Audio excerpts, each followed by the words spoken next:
Hello guys.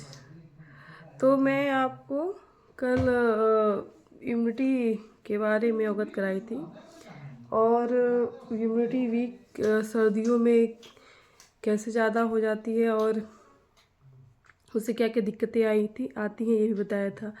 आज मैं आपको बहुत संक्षिप्त में ये बताऊंगी कि आप इम्यूनिटी को कैसे बूस्ट करें।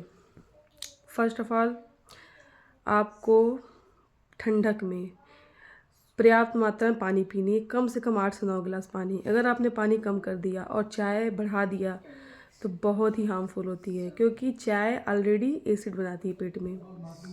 और आप पानी की जगह चाय पीते रहोगे तो और ज़्यादा आपकी इम्यूनिटी वीक होती जाएगी। इसलिए पानी तो पर्याप्त मात्रा में ही आपको लेनी है, 8-9 गिलास पानी लेना ही लेना है। सेकंड नंबर पे चाय कम करना है। ये नहीं कि ठंडी है तो चाय पियो, वो बहुत ही अनहेल्दी होता है, बहुत ही अनहेल्दी। हाँ, सुबह सुबह चाय आप ब्लैक टी पी सकते हो, ग्रीन टी पी सकते हो, हर्बल वाला पी सकते हो, तुलसी वाला जो हमारे मसाले घर में डाल के सबको पता है वो पी सकते हो।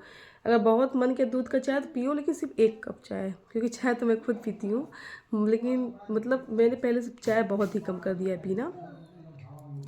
और चाय अगर आप ज़्यादा पियेंगे तो एसिड आपके गट हेल्थ आपका बहुत बिगड़ जाएगा, और गट हेल्थ बिगड़ने की वजह से आपका इम्यूनिटी वीक हो जाएगा।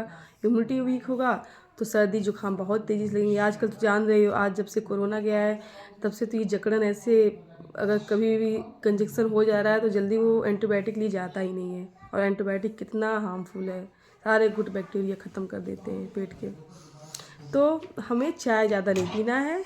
अगर ठंडक में आपको मन करे तो आप सूप बना लो, वेजिटेबल सूप बना लो घर पे, रेडीमेड वाला नहीं, घर पे जो सूप आता है कॉर्नफ्लोर डाल के आप बना सकते हो सारी सब्जियों का, बहुत अच्छा, बहुत ही टेस्टी होता है।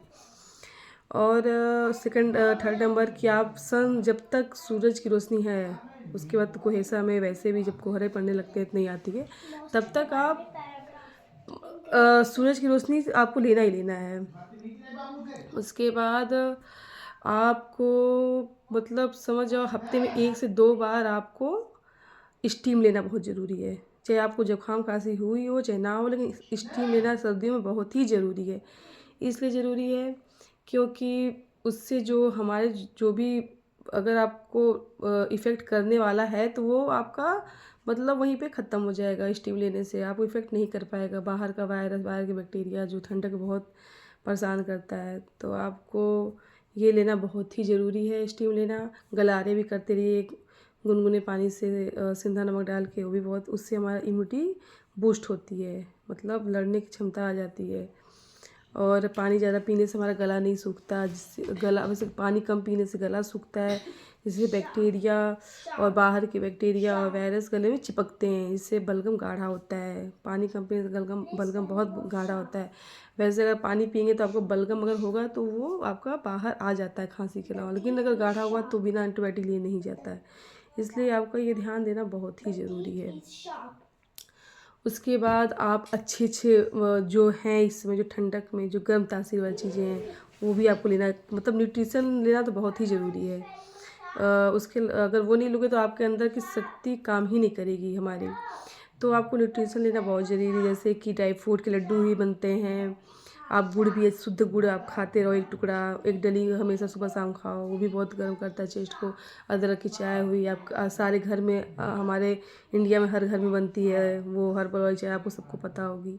ये सब लेना बहुत ही ज़रूरी है। अगर आप थोड़ा थोड़ा ये सब ध्यान देंगे डेली रोज़मर्रा में तो आपको बस करना क्या है, आपको स्टीम लो, गलारे करो, हर्बल चाय लो। इससे तो आपको फालतू की दवाइयाँ तो नहीं खानी पड़ेंगी, जो दवाइयाँ एक चीज़ तो सही करता है 100 चीज़ ख़राब कर देती है। बस बस यही सब है। अभी थोड़ा ध्यान दो तो आपको ये ठंडक अच्छे से निकल जाएगी।